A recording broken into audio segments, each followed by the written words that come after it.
Well, thanks for coming out, everyone, on what we hope is the last day of winter in late April. My name's Tom Lenny. I'm the director of the McFarland Center for Religion, Ethics, and Culture. And one of the great things I get to do is help coordinate the Kraft-Hiatt series on Jewish-Christian understanding. It's one of the center's major initiatives. And through the fund, we're able to offer learning opportunities for students and faculty on campus and abroad on areas of Judaism, Jewish life, and history, the Holocaust, and Jewish-Christian relations. Compelled by current events, the Kraft-Hiatt Initiative is focused in the last year a good deal of its attention on anti-Semitism in the world today. We had a great enlightening talk on anti-Semitism on the internet by Seth Stevens-Davidovitz last fall. If you heard that, it was pretty surprising to a lot of the audience, the extent of anti-Semitism and the degree to which people, college-age young men, are fueling that in America. His argument was it's not something older people are doing, but it's really a young people's movement today. We also hope to reschedule another anti-Semitism talk by scholar Charles Asher Small in the fall of 2019. With help from the Academic Engagement Network, to which we turn for additional financial support, we have another different and I think very engaging opportunity to talk about anti-Semitism today. To an increasing degree, Americans have had to grapple to understand a rise in anti-Semitic incidents in America, a 57% increase in 1 year from 2016 to 2017, according to the Anti-Defamation League, as well as grappling with a rise in hate crimes overall. In a world that seems increasingly divided, our speaker today gives a chance to take an intersectional perspective on the causes, consequences, and most helpful response to anti-Semitism. She brings a deeply thought about perspective on intersectionality and a fascinating life history to it as well. Katya Gibel Mevorach is a professor in the Department of Anthropology and American Studies at Grinnell College, where she's chair of the American Studies concentration. She previously chaired Africana Studies at the college and initiated its transition to an expanded American Studies concentration. She's the author of Black, Jewish, and Interracial, It's Not the Color of Your Skin, but the Race of Your Kin, and Other Myths of Identity. She's written several book chapters on race and ethnicity and published articles in American Anthropologist, American Ethnologist, Biography, Developing World Bioethics, Identities, Cultural Studies, and the Jerusalem Post. Professor Gibel Mevorach holds a PhD in Cultural Anthropology from Duke University. We have another Duke anthropologist right in the back, so that's good. And a BA and MA in African Studies from Hebrew University in Israel, where she lived from 1970 to 1991. I'm pleased to welcome her here today to speak on Jews, intersectionality, and contemporary anti-Semitism. Please join me in welcoming Katya Gibel Mevorach and her husband, Yoram, who's an artist, who's here visiting us today. Thanks. Thank you. Good afternoon, and lots of people here, so thank you for coming out. My talk is going to be perhaps different from what you anticipate. My PowerPoint is going to be different from what I anticipate. I don't really do PowerPoints, but it's become the fashion and it sort of keeps people alert and awake. I want to say, first of all, thank you to Tom Landy and to Pat Hinchliffe for inviting and helping to get everything set up perfectly, and of course the organizers of the Kraft-Hiatt program for Jewish Christian understanding. Can you all hear me? It's okay? All right. So I have here a conglomerate set of photos from different Jewish communities around the world, something which is taken for granted in many places, but I think in the United States less so. And so hopefully you'll bear with me. This is a rather theoretical, abstract bringing together of ideas. One of the consequences of the global dispersion of Jewish communities has been the ways they shape and are shaped by their diasporic host societies. And for those of you who are not necessarily familiar with the word diaspora, I think it's become rather an overly used term, but it does mean being out of your homeland. Okay, so the term comes from the Greek, but it was used primarily for Jews, and today we hear it used for lots of communities that are outside of wherever they were born or countries of origin. Jews have always troubled social science categories. This is a picture of Moroccan Jews, for instance. The use of units of analysis are challenged by Jews as a collective. Jews as a social category of otherness make salient the inadequacies of trying to sort an inherently diverse group of people under umbrella labels of religion, race, or ethnicity. So this afternoon, I will propose a tentative frame in which to think about this demographic and socio-political phenomenon. For this reason, I titled the talk, Jews, Intersectionality, and Contemporary Anti-Semitism. My reflections are anchored by the curricular challenges of crafting an undergraduate course that aims to prepare students to recognize contemporary anti-Semitism, yet without providing a platform for debating the legitimacy of Israel, interrogating Zionism, or taking sides in the classroom on Israeli-Palestinian conflict. What that means in plain English for some of you students is that I believe that we all have a standpoint position, but that the classroom is not necessarily the place to conduct the political activities that we conduct and prepare ourselves for after the fact. I have a couple of students who keep asking me whether I'm working on a new book, and in fact, this is the beginning of a work in progress on the politics of pedagogy and propaganda. It's proving to be an extraordinarily stressful project, and I can answer questions and talk about that afterwards if you like. But I'd like to preface my talk with two principles that structure my thinking. First, I am an advocate of theorizing identities in the plural and with conjunctions, that is and, not but, and not fractions. Secondly, I do not engage with debates over the legitimate right of Israel to exist, and it's from within that point that I support critiques of the Israeli government and its policies. The distinction is critical, and therefore a quote from a Russian Jewish Marxist whose name was Berberachov seems an appropriate introduction. And the quote goes as follows: "Death and suicide are the most radical solution to the Jewish problem. If there were no Jews, there would be no problem.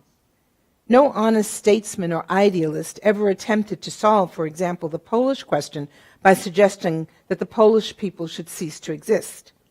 Only to us Jews have self-appointed physicians had the audacity, the shamelessness to preach national suicide."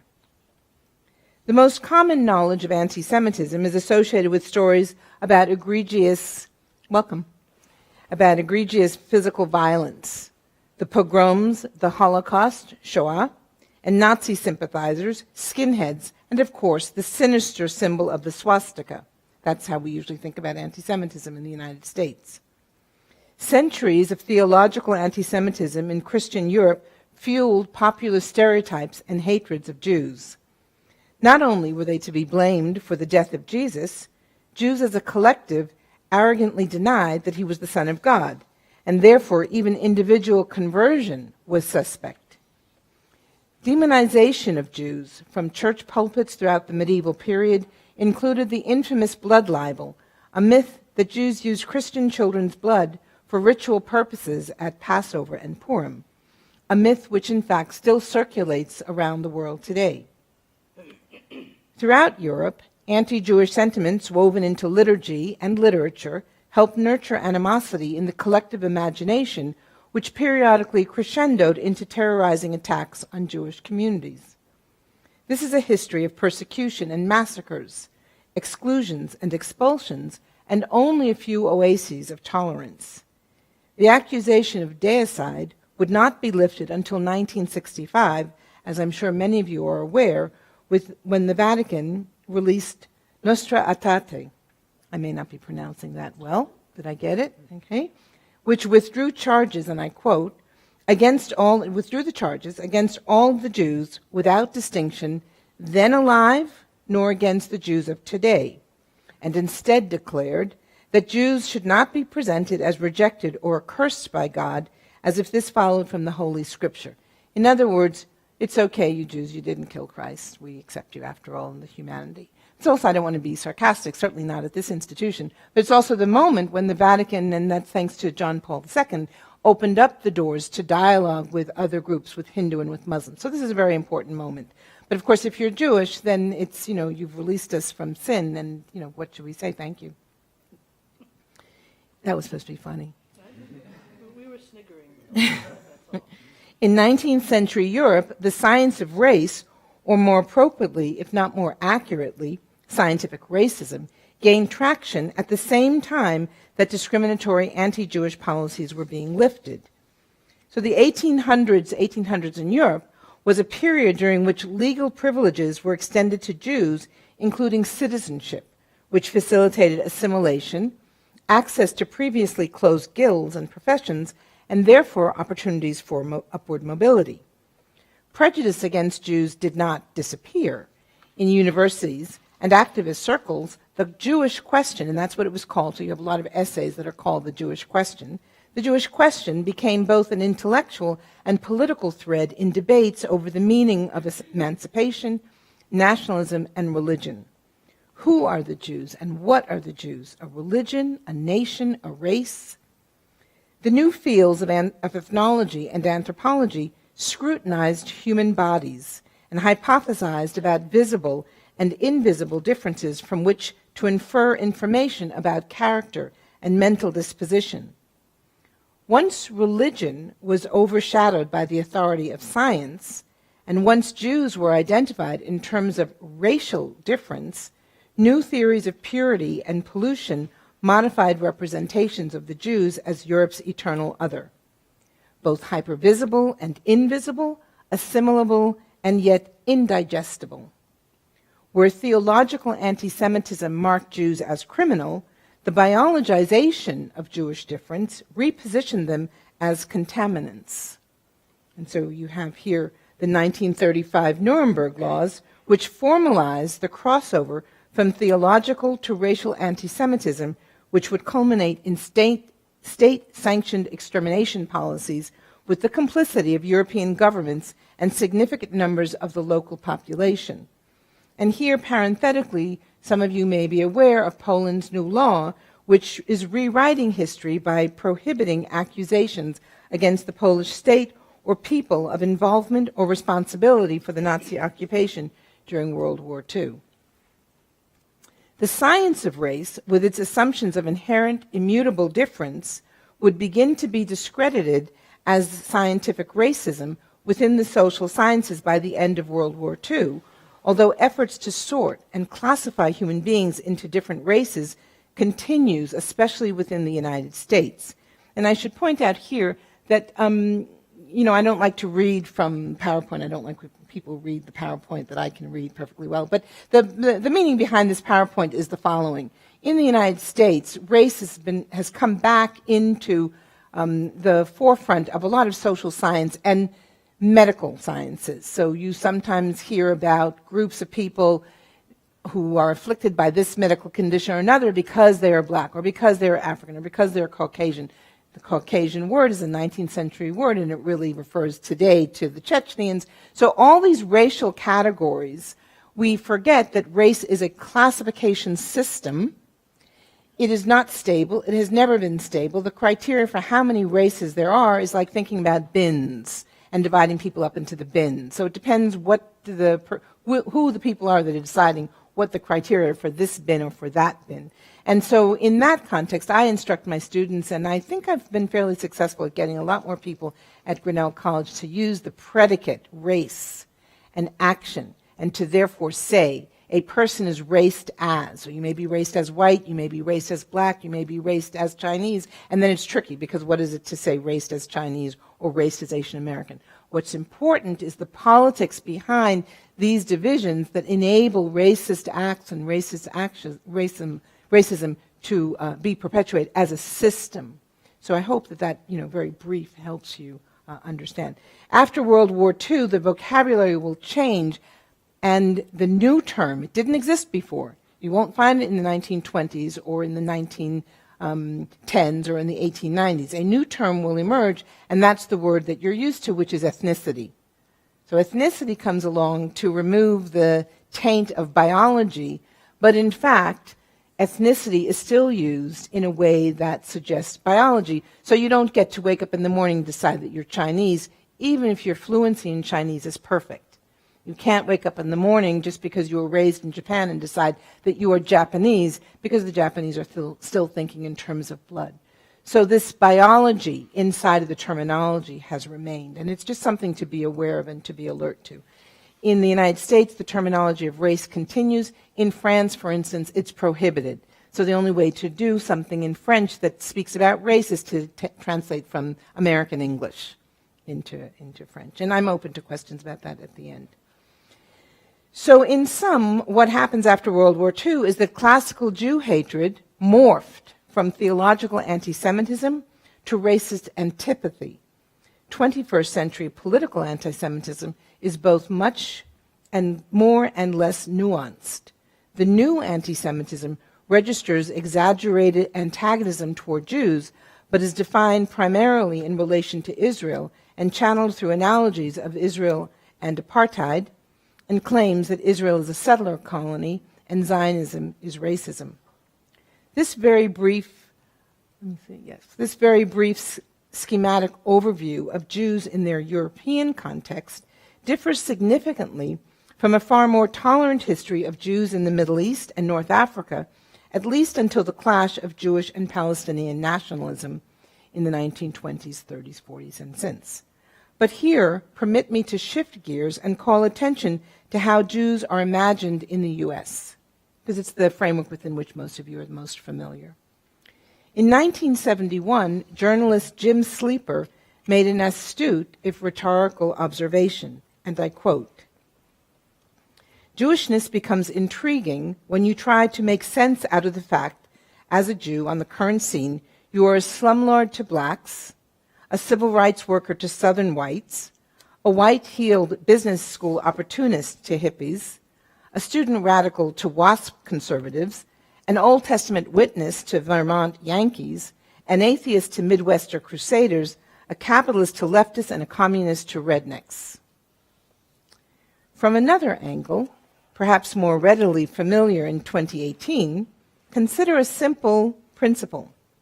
Adjectives have the power to interrupt. They introduce, modify, and qualify nouns. As a comment on Jewish diversity, Jews are embodied in different skin colors, speak in different languages, eat different kinds of food, and range from atheist to ultra-observant. Jews have been at the vanguard of liberation movements, and yet, yes, some Jews are racists, some are prejudiced, and others are ignorant.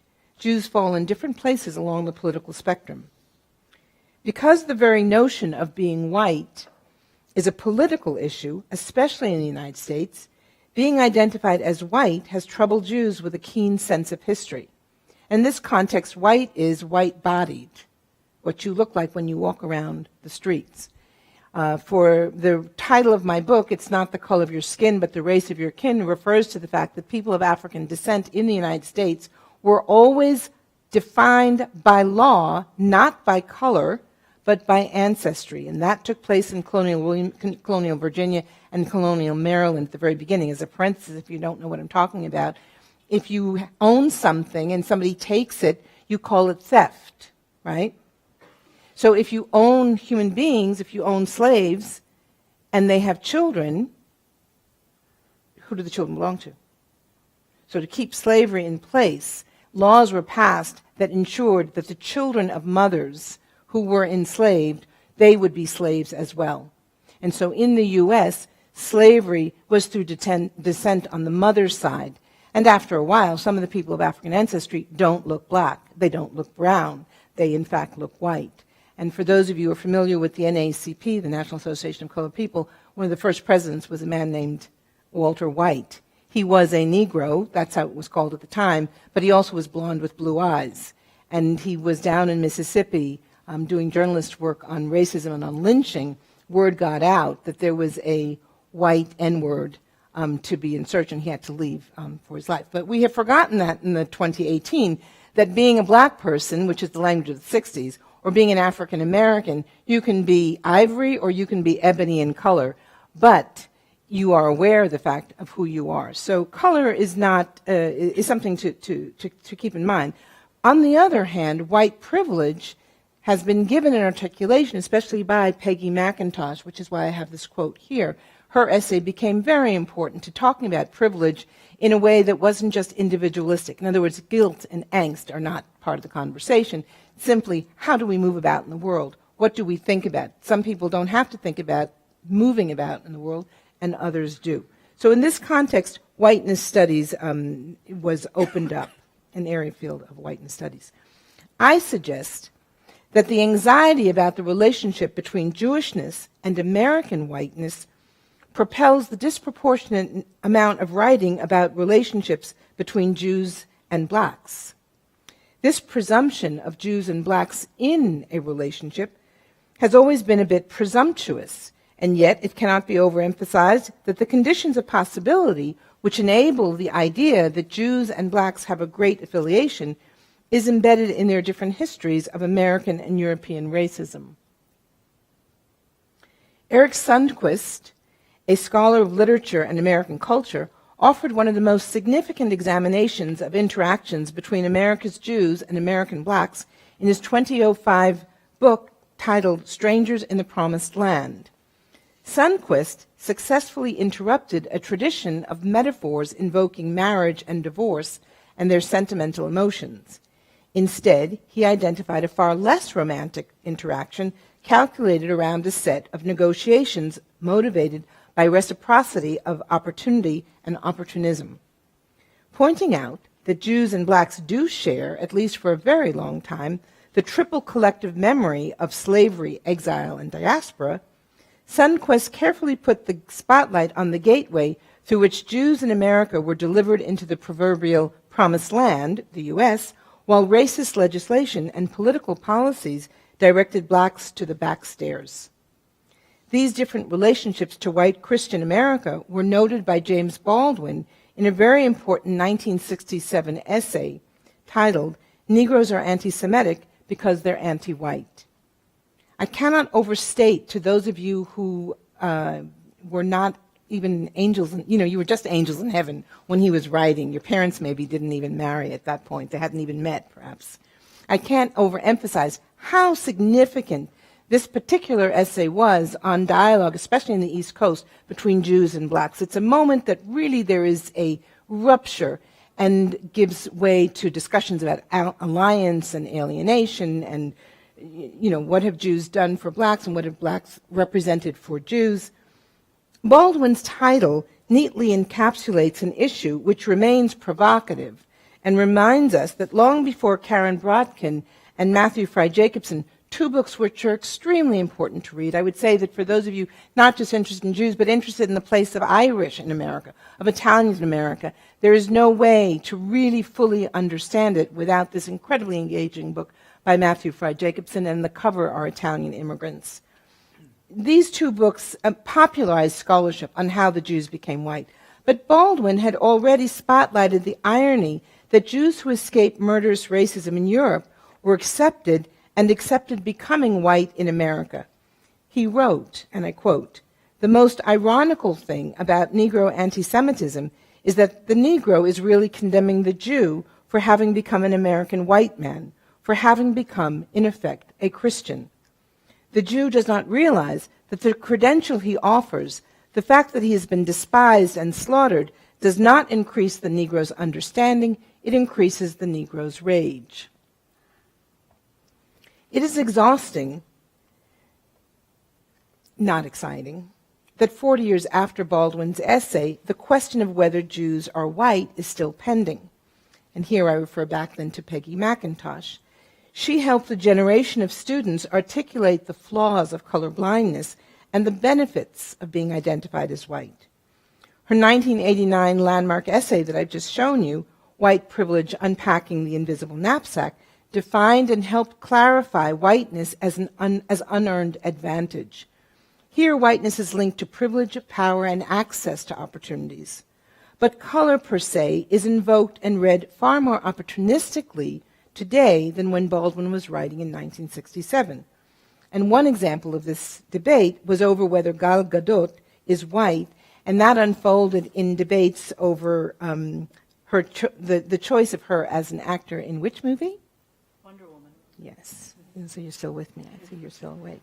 Now, this debate, I don't know how widespread it was nationally, but in Jewish circles and in black social media, those two media, they intersect, there was an enormous amount of noise.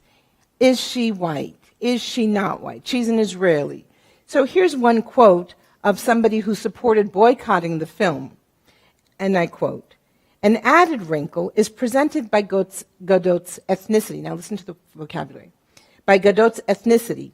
She is of German, Polish, Austrian, Czech ancestry, which makes her fully European, yet she is being hailed as, quote, a woman of color, because she is Israeli, with little appreciation for the fact that as an Ashkenazi Jew, she belongs in the upper crust of Israeli society with no experiential understanding of what it means to be a person of color.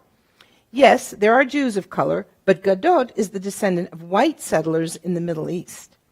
Indeed, the celebration of Godot as a woman of color, lead actor, stands in sharp contrast to the hateful response to the choice of actors of color for the recent Star Wars movies, and speaks volumes about the racism behind considering Godot a welcome non-white lead. There are so many categories here, and yet all of them are anachronistic: ethnicity, race, national origin. Nevertheless, the argument is comprehensible as part of a larger conversation over how Ashkenazi Jews are raced in comparison to other groups in the United States. Of course, the underlying question was and remains, do Jews fit under the political umbrella of people of color? And the answer cannot be yes if Jews are collectively identified as white and Israelis are represented predominantly as Ashkenazi. If you saw Wonder Woman last summer, then you may recall the moment when the audience is able to identify young Diana's mother with Danish actress Connie Nielsen. This is also the moment, it's in that moment, that the audience is informed that Gal Gadot and her character Diana are marked as white. They are raced as white. So, of course, any possibility of racial ambiguity was decided not by appearance, but by a casting decision. Quite simply, if a brown-skinned actor who had been cast as Diana's mother, a perfectly credible option as is so obvious to mothers like me who are brown and have daughters who look white to everybody else, the argument about how to race the Jewish-Israeli actor would have unfolded differently, if at all. It is the audacity and absurdity of arguing over whether Jews are white that both intrigues and infuriates me. On the other hand, the claim actually offers an opportunity to address the more relevant implications of how too many Jews have internalized and normalized racial taxonomy inherited from 19th century scientific racism to differentiate between Jews. I will argue that this articulation is a peculiarly American phenomenon which has parenthetically been exported as a theoretical paradigm to interrogate the institutionalization and reproduction of socioeconomic inequality in Israel. 19th century Jewish anthropologists in Europe debated the question of where Jews fit in the racial schema of their discipline. The architect of the system of racial classifications, anthropology and ethnology, invented racial classifications. Jews manifest the paradigm of multiculturalism, and this is, let me see where I am here. Go back and leave this for you. Jews manifest the paradigm of multiculturalism, and this behavior is seen and displayed in how they act in relationship to their communities, in which their host communities, how they dress, the food, preparation, music. But let's not romanticize. Jewish communities did not always get along with each other. In fact, on my mother's side, my grandmother's mother was Polish Jewish from Tarnów, Poland, and her father, Aberbach, was from Frankfurt, and his family cut him off because he married not a German Jew, but a Polish Jew. So, I could think of analogies, I don't know enough, maybe some of you know more, between lace curtain Irish and the other Irish. All groups have their class hierarchy inside. It makes a big difference, and those differences are biologized. They're talked about in terms that speak of the body as something permanent, fixed. You can't get away from it. So it's easy to look down on the fact that there's these divisions within the Jewish community. But once we enter into the Anglo-American terrain of color adjectives, we move away from countries of origin and instead move into racial metaphors of difference, and this is always an appeal to biology. Jews are not white, though some whites do happen to be Jews. But the question to ask is, what does it mean to describe an individual as white or black? What does it mean to describe them in color terms, not in terms of country of origin or nationality? These adjectives insinuate a particular meaning that transcends color, and this is quite different from naming nationality or country of origin. In the United States, the category of who counts as white and who possesses whiteness has always caused anxiety. Consider the example of immigration of Jews to the United States, and I think this picture gives you, from Harper's Magazine. The racial prerequisites to citizenship introduced in 1790 allowed Jews from Europe and some Middle Eastern countries to enter the U.S. as free white persons with the right to naturalize. Are you familiar with the naturalization laws? It's kind of something that's worth knowing because of the immigration debates today. But in 1790, one of the first acts of Congress was to decide who could be a citizen, who could not be a citizen. So the first thing they decided was you had to be a white person. And then they realized that that wasn't sufficient because if you don't own yourself, if you're in debt, if you're in prison, if you don't own yourself, then you shouldn't be allowed to naturalize. So they changed it to a free white person. And when they used the term white in 1790, they weren't thinking about whiteness as some of you may be thinking about it today, and as we hear it deployed in everyday conversations. They basically thought of Christians. And they really were not thinking about Catholics at all. They were thinking about Protestants and various denominations of Protestants. So that would remain the case for a very long time. It's called a racial prerequisite. After the Civil War and after emancipation, we get to 1870, and the racial prerequisite extended to persons, and the language was very, very important, extended to persons of African descent or nativity, not color terms, but geographical terms, and bolstered the 13th Amendment, which had abolished slavery. So until 1952, these two racial prerequisites were in force, and there were about 90 cases that came before the courts, people who asked to be citizens. There's a case with Japanese man named Ozawa and a case with Indian Sikh, actually, named Thind. They both lost their appeal to be citizens. Ozawa claimed that he had everything. He was Christian, he was upstanding citizen, and he pointed to his skin and he said, "I have white skin." And the judge was very sympathetic and said, "That may be, but the anthropologists have determined that you're a Mongolian." So the next case was Thind. He was not a Christian, he was Sikh, he had brown skin, the judge referred to him as pecan-colored, and the judge said to his claim that he was, in fact, anthropologically a Caucasian, "Oh, that's ridiculous. You know, science doesn't have the last say here, common sense does." It was the same judge. And in between, there were different cases with Syrians, with Armenians, who eventually are recognized as white. I take the time to give you this information because in following debates over immigration today, we can go back to an earlier period and find some of the same stereotypes and some of the same discussions that were taking place in an earlier period. So the history of Jewish immigration from Europe is a narrative of running away from violent anti-Semitism more than of seeking prosperity in a new world. Eastern European Jews sought refuge from pogroms in the late 19th century, followed half a century later by Jews from all over Europe running from the murderous madness of the Nazis, many of whom were not able to come into the United States because the Roosevelt administration was particularly insensitive and did not really want to see a lot of Jews coming into the country. So my great-grandmother, for whom I'm named, and my grandfather's sister were left, and they ended up being murdered in the camps. So it's not this open-door policy that we sometimes forget in the 21st century. White Anglo-Saxon Protestants mobilized a virulent anti-immigrant campaign which successfully led to the 1924 Immigration Act that curtailed sharply further entry of undesirable white European races. this is one of the advertisements and discussions of the time. So, as I say, you can go back to this history. But I'd like to be very candid. In fact, Jews from North Africa, Ethiopia, Yemen, India were not on either the radar of the gatekeepers of white America or of America's Jewish immigrants. Celebration of global Jewish diversity in the United States is a late 20th century conversation and unfolds within the broader American conversation about ethnic identities, multiculturalism, and representations. But Jews from North Africa, the Middle East, South Asia, and even Ethiopia are now here in the U.S.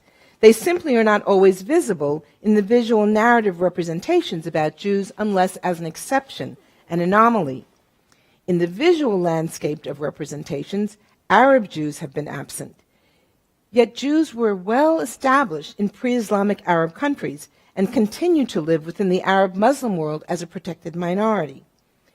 Arab Jewish intellectuals were not pressured into choosing between secular modernism and tradition, a dilemma which seemed to torment intellectuals of European Jewish descent. And here the question of dual loyalty testifies to religious and secular Christian tensions over Jewish assimilability and remain European questions which I do not think have been resolved and run parallel to hostility toward Muslim immigrants and their European-born children. In today's chaos of racial taxonomy, most Jews and their Christian peers who have been born and raised in the United States, especially in the middle of the country, but I think it's true in other parts if you're outside of New York City, and have been socialized into a binary that takes for granted Jewish as a religion and white as a racial identity. So I have a couple of clips to show you if you have the energy to listen. But first I want to point out that here we have a picture of what Jews and Arabs look like. So Jews and Arabs, they look like people. You don't know which one is Jewish and which one is Arab. So talking about white Jews then becomes something of an anachronism. So let me play this. This gentleman's agreement with Gregory Peck received an Oscar. So I'm going to move to a different scene. In that, gentleman's agreement received the Oscar. And it was very important. I don't think that we have films that are quite sometimes as explicit about racism today as emerged in the 1940s and 1950s. And here, the Gregory Peck character is pretending to be a Jewish journalist so that he's pretending to be Jewish so that he can write a series on anti-Semitism. And he had asked his son to go along and to pretend that he was Jewish. And the leading character, the woman, romantic female character, she is a complete wasp, and her attitude is, well, we can't fight the whole world. And he pushes back. This next scene is with Professor Lieberman, who you'll see seems to be like Albert Einstein. And he's been introduced to the Gregory Peck character and the other characters, so you'll see what he has to say. And the purpose for showing this is to just let you have a taste of how American audiences in the 40s, post-World War II, are being taught to think about Jews as simply a religion. Okay, so you're a regular white person, and and you're Jewish. It's a private matter. I think that it's relevant today because we're beginning to see, or I'm beginning to see, the emergence of a similar phenomenon with Muslims. And it's facilitated by the vocabulary of faith, with the assumption that we are making Islam and we're making Judaism something similar to various denominations of Christianity. The problem with that, of course, it takes away the notion of peoplehood. It takes away the notion of history and historical structures that go beyond simply belief in God, which is not at the core necessarily. But this is with Professor Lieberman. Hopefully the sound will be better. If it's not, I'm going to just stop it. So the idea here is, I think this, I'll speak. The idea here is that why should we disappear? The world wants us to die. We're not going to do that. It's a form of resistance. It comes back to the passage that I read to you from Ber Baruchov. So not that Jews are a religion who go to synagogue, or that Jews speak the same language, or that Jews read the Bible, or any number of criteria that you can use for these social science categories, but merely that the anti-Semite has created the Jews, and we will continue.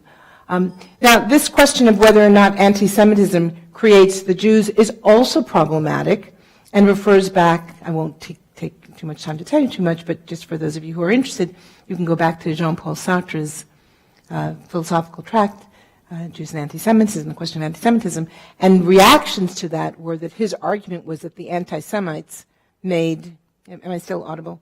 That the anti-Semites made the Jews, and the argument was, that's ridiculous, Jews have been around for 2,000 years, we don't need the anti-Semites. Professor Lieberman's argument here is that as long as anti-Semitism remains, there's no incentive for us to stop being proud of being Jews. I currently have a student research assistant whose mother actually is an alum from Holy Cross. She graduated in 1990. When I told him I was coming here, he shared that with me, so that was kind of exciting to know. And he has been carefully reviewing for me Jewish and non-Jewish newspapers and magazines for ways in which Jews are described. And he's looking at American magazines. His findings confirmed my own impression that since the early 1990s, casual reference to white Jews has suddenly escalated. Newcomers to the United States, all newcomers to the United States, have to learn new vocabularies of racing people. And I saw this when I returned to do a PhD at Duke University, and it's one of the reasons I turned my focus to black and Jewish identities rather than my original plan, which was to study discrimination in the Israeli women's peace movement. Over these 2 decades, I remain mystified that Jewish population surveys do not query how Jewish immigrants in general, and those who are Mizrahi, which are the Jews of North Africa and the Jews of the Middle East, India, Ethiopia, and Yemen, so Mizrahi means East. I'm curious about the fact that there are no surveys on how those Jewish immigrants identify within the context of American demography. How do they identify with American racial categories, the American administrative racial categories, which are about to change again for 2020, direct you to marking certain race categories? And just as a parenthesis, one reason that we have the census and the race question, the ethnicity question remains on the census was never about self-identity. It has become about self-identity. It was initiated and continued in order to monitor the implementation of anti-racist discrimination laws. If I go to the bank and apply for a mortgage, and my colleague who is white, who is raised as white, goes and applies for a mortgage, am I getting the same terms? And so the only way to test that was to have quantitative data. And the only way to have quantitative data was if I marked a box and she marked a box. When it becomes something about feelings, that's something very different. And when it becomes something about your medical health, it's even more egregious because it can cost you your life if you are marked a certain way without any consideration for all the different things that make you a person.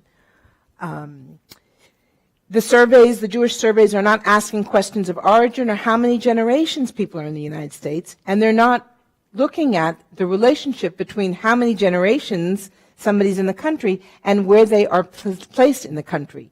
In other words, regional differences. I would argue that this is probably true for many different populations. How are the Somalis in Iowa or in Minnesota differing in their experience if they're in Georgia or if they're in Louisiana? The experiences are not the same, but the social scientists are not keeping up with a more complex set of nuanced questions.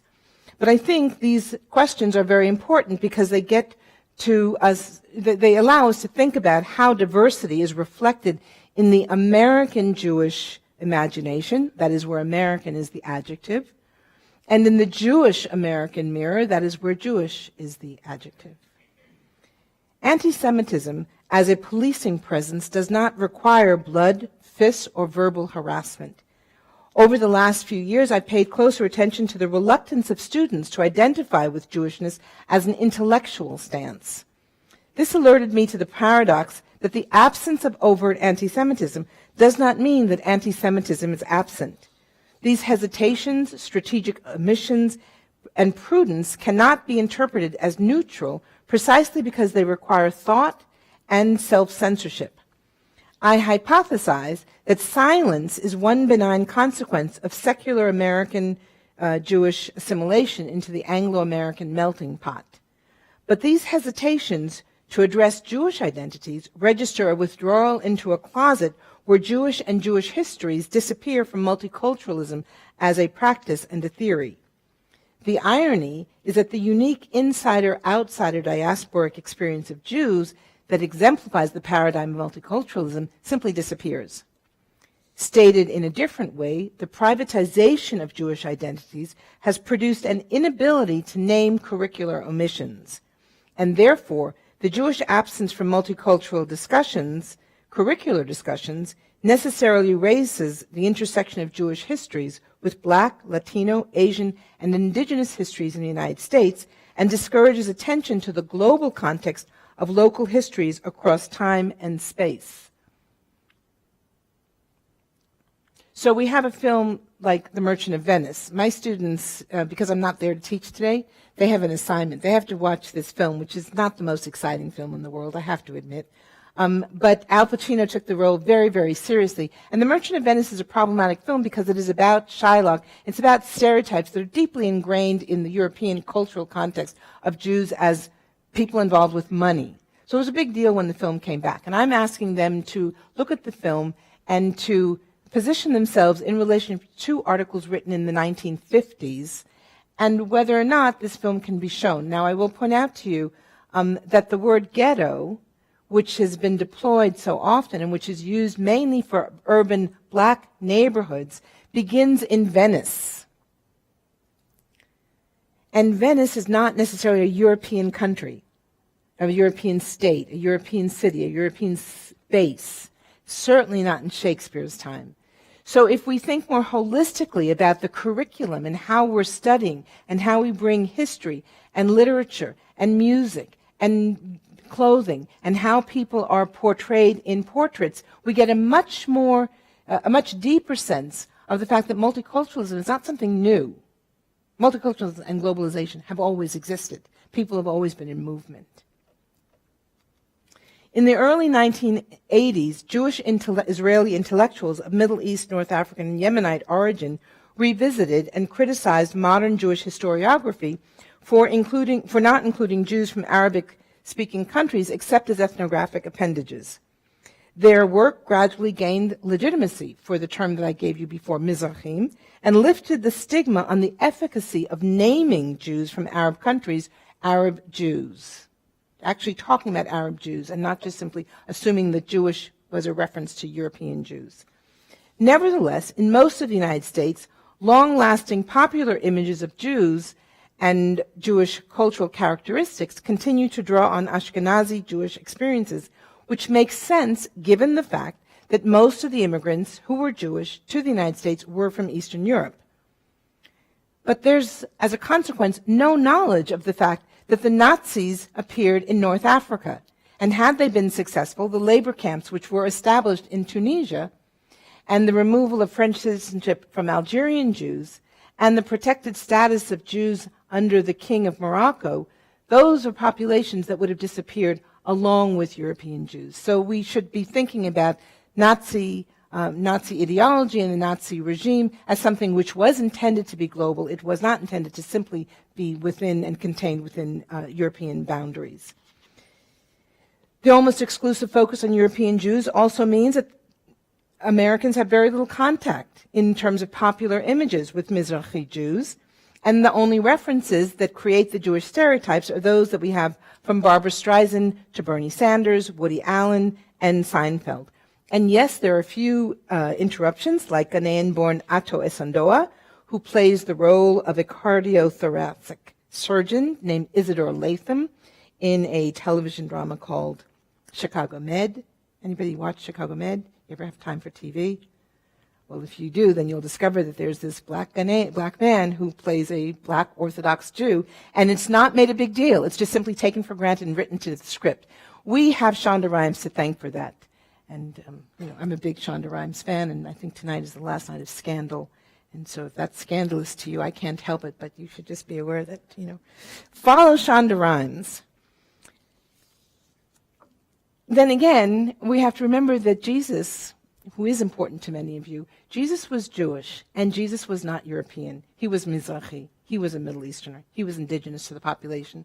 So representations of Jesus as blonde and blue-eyed simply are ahistorical. In the United States, those wearing the mantle of social justice and progressivism imagine and represent Israel today in relationship to Palestine as the white Goliath of the region, and that makes reasoned conversations almost impossible. Ultimately, however, it will be people living in the area who are going to work their way toward reconciliation or resolution. Governments make decisions based on opportunistic strategic and political interests rather than altruistic ones inspired by optimism and the moral high ground. Recognition of both Palestinian national identity and Jewish national identity remains the political starting point for any resolution to the conflict over borders, resources, and control over historic sites. The egregious accusation that Israel is guilty of genocide and apartheid continues to exemplify ignorance and also instantiates the rhetoric of political anti-Semitism masquerading as a human rights issue. It is absolutely true that Jews as a group are no longer the hyper-visible victims of discrimination, and eyes go blank when the past is invoked to explain concerns about the future. On my usually non-confrontational campus, enthusiasm for expanding studies in Arabic language and courses related to Islam is matched in reverse by indifference to Jewish themes and measured silence over Israel unless it relates to the Middle East conflict. This necessarily whites out, the color white, whites out, and also writes out the complicated interrelationship between Jews and the land in Israel, as well as between Jews and other inhabitants of the Middle East. To invoke scholarly terms, always political, scholarly terms are not objective and they're not neutral, we may refer to this exclusion or inclusion as Judeo-Arabic intersections. We need to be paying more attention to Judeo-Arabic intersections in history, language, literature, music, philosophy, and yes, science. I have what's going to come next, but I like this. I should have mentioned this before. But one of the ways in which Jews get scripted as white, permanently as white, is with the Levites. And those of you who are younger are not familiar with this, but if you're over the age of, I'd say, 50, 45, 50, then you will be very familiar with a very, very popular ad, which was Levi's Bread. And they quite deliberately took iconic ideas and presumed that, oh, well, these are people who obviously aren't Jewish. So it was amusing. It's less amusing today because Jews from around the world are here, and so there are Chinese Jews, there are Japanese Jews, there are black Jews, there are people who look every color that you can imagine who are Jewish, and the microcosm of that is not just New York City today, because New York City, seems to hold more Jews than Israel does, but also Israel, which is the melting pot site. This year I have, this refers to a senior rabbi who began to pay much closer attention to the fact that this identification of Jewishness with whiteness needed to be reversed, and it could only be done within the Jewish community. This year in my semester, I'm using a documentary called Jews and Muslims by a French-German collaborative effort on the part of Arte, A-R-T-E. And what it does is it decenters Europe from the story, and it brings back the history of both Jews and Muslims over several centuries, beginning in the 6th century. And it's very important. Why is it important? Because it brings intentional attention to the relationship of the Jewish presence in the Muslim Arab world, and also of the Arab Jewish presence in a world that is predominantly Muslim, but has had other groups of people there as well. In my private battle against what I call bloodless racism, I do all sorts of integration of ideas that people just aren't thinking about, but I don't make them up. They were there in advance. So we have a very, very important philosopher, the Rambam, who spent significant amount of time in Cairo, and who can be read in a philosophy class, can be read in a history class, can be read in a geography class, can be read in a biology class, can be read in a literature class, a cinema class, and so forth. We have this picture from 1945 of the Pan-Africanist Congress, a very, very important event, somewhat forgotten from history. But if you look at the side all the way at the end, then you'll see it says down with anti-Semitism. And Arabs and Jews unite against British imperialism. We don't even know that anymore. A younger generation doesn't see it. If we don't see it, it's as if there's amnesia. It's erased from the past. So we have no way to really understand the consequences and the legacies of the past and the imprint on the present. So I think of this as being significantly important. We have no legacies of the fact that Martin Luther King and Rabbi Avraham Heschel were very, very close. It was written out of Selma, out of the film Selma, over which there was a debate. And the question is, can we just simply erase things because they're inconvenient? And when we do erase them, some people know that it's been erased. But what happens when the next generation comes along and doesn't even know that it existed?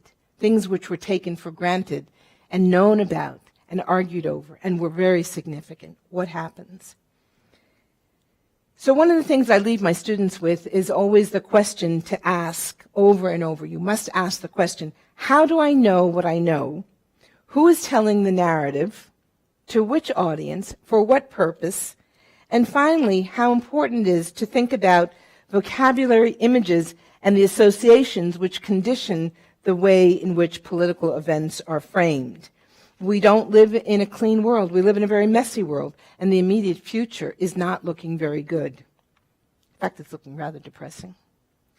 And for this reason, I believe it's very, very important to be scrupulous in historicizing and contextualizing current events and understanding their connection to the past, including those which are inconvenient and would be a lot easier to sweep under the rug and not have to explain. And again, one of the starting points for me in the terms of intersectionality is that Jews do begin in the Middle East, and therefore they are neither strangers nor intruders.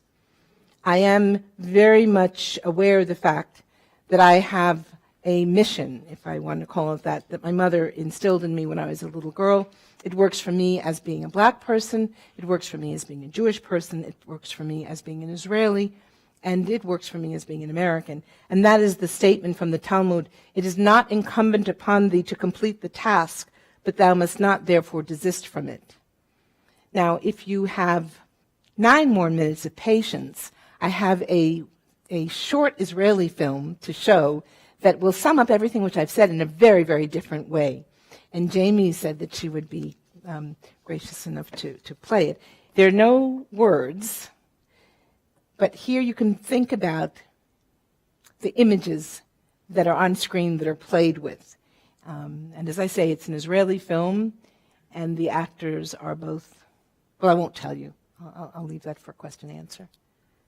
I can take a few questions while we're waiting so that you don't have to sit in awkward silence unless you want to just sort of shake your bodies. And I know listening is very different from speaking.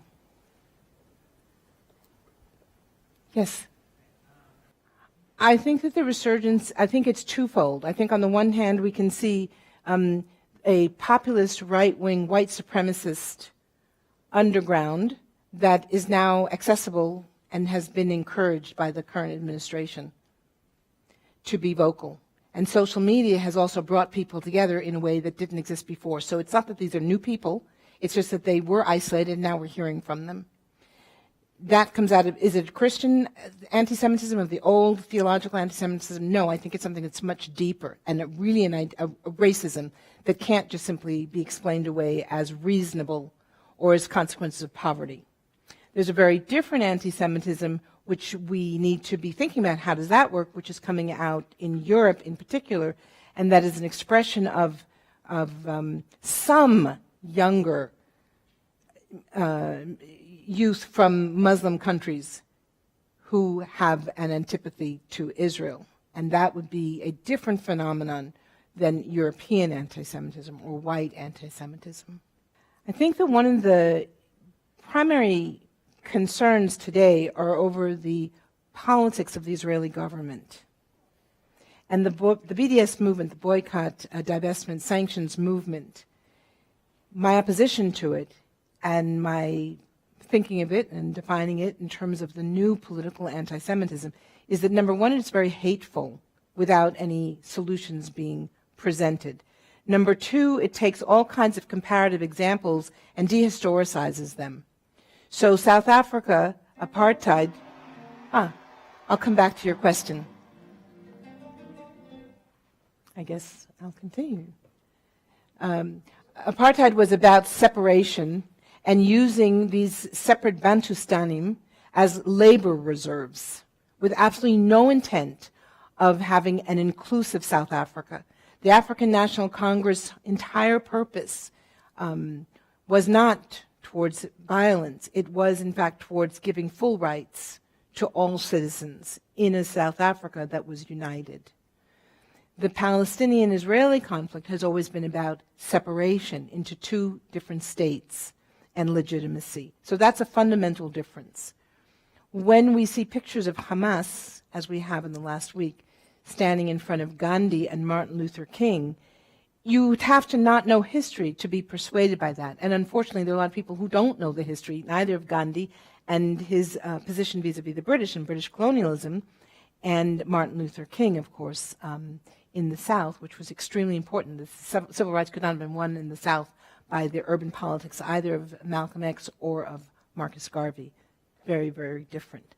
So we need to know that.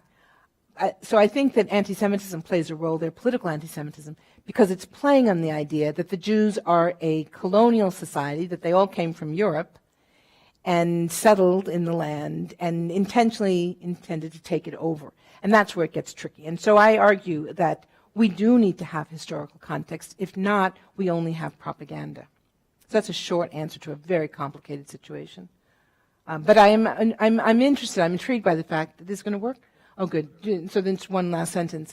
That I'm not sure how much you're aware of current events, but one of the things that's missing from headline news and from some of the movement news is the relationship of Hamas to the PLO, including in Gaza, the relationship of Gaza to Egypt, the relationship of the Palestinians to the various Arab countries around. And without talking about it holistically, even though we need to get to an immediate solution or think of immediate political solutions and resolutions, we still need to have that historic context to understand the different strategies and the different alliances that make it a rather complicated situation. But my bottom line would be not to be opposed to Israel, but to be opposed to policies of the government.